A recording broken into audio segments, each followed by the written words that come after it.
Mettez-vous à l'aise. Je souhaiterais que nous consacrions un peu de temps à vous familiariser avec certains des instruments et commandes de cet appareil. L'anémomètre, ou badin, est le plus souvent calibré en nœuds qu'en km/h. L'arc blanc est la plage d'utilisation des volets. Vous ne devrez pas sortir les volets, à moins que votre vitesse soit dans les limites de cet arc. L'arc vert est la zone d'utilisation normale. Vous n'avez pas à laisser la vitesse sortir de cette zone dans des conditions de vol normales. L'arc jaune est la zone interdite en atmosphère turbulente. Ne volez à ces vitesses que par temps calme. Le trait rouge est appelé VNE. Il indique la vitesse qui ne devra être dépassée à aucun moment. Le prochain instrument sur lequel nous allons nous attarder est l'horizon artificiel. Il permet au pilote de visualiser immédiatement l'assiette de l'avion. C'est le seul instrument qui fournit simultanément une indication d'assiette et d'inclinaison. Cette ligne représente l'horizon.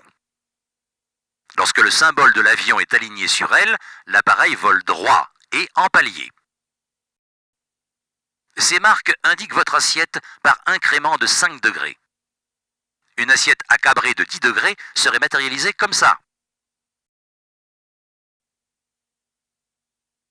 Ces marques sur le bord de l'instrument indiquent votre taux d'inclinaison.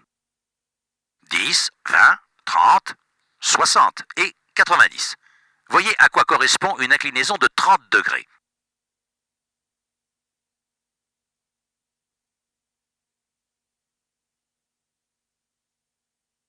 Le travail de l'altimètre est de mesurer la pression statique et de la restituer en termes de pieds ou de milliers de pieds. La longue aiguille avec le triangle mesure les dizaines de milliers de pieds. La petite aiguille, les milliers de pieds. Et la grande, les centaines de pieds. Une altitude de 3000 pieds sera indiquée comme ceci. 12 500 pieds, comme cela. Pour que l'instrument soit utilisable en vol, il doit être calé à la pression barométrique locale avant le décollage. Cette information est communiquée par la tour.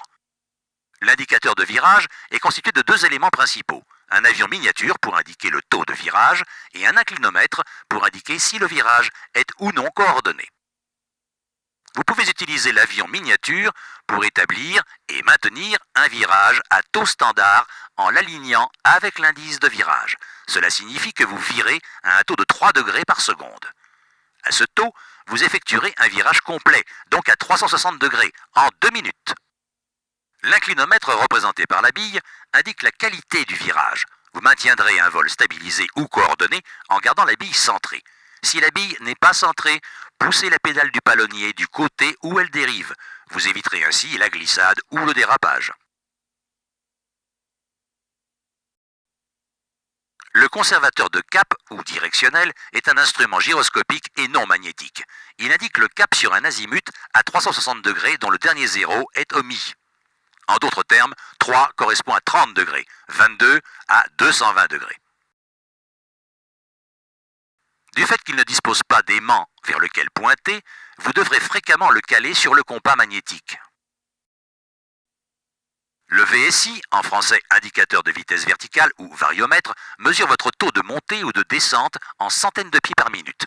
Si l'aiguille indique une valeur au-dessus de 0, vous montez. Si elle indique une valeur en dessous de 0, vous descendez. Le compte-tours indique le régime moteur en tours par minute. La fenêtre dans la partie inférieure de l'instrument affiche le temps de fonctionnement du moteur. C'est ce qu'on appelle l'horamètre. La jauge de température d'huile, comme son nom l'indique, mesure la température de l'huile à son entrée dans le moteur. La zone verte indique la plage de fonctionnement normale, tandis que la zone rouge indique la température maximum autorisée. La pression d'huile est mesurée en livres par pouce carré. Comme précédemment, la barre verte marque la plage de fonctionnement normale, alors que les zones rouges indiquent les pressions maximales et minimales.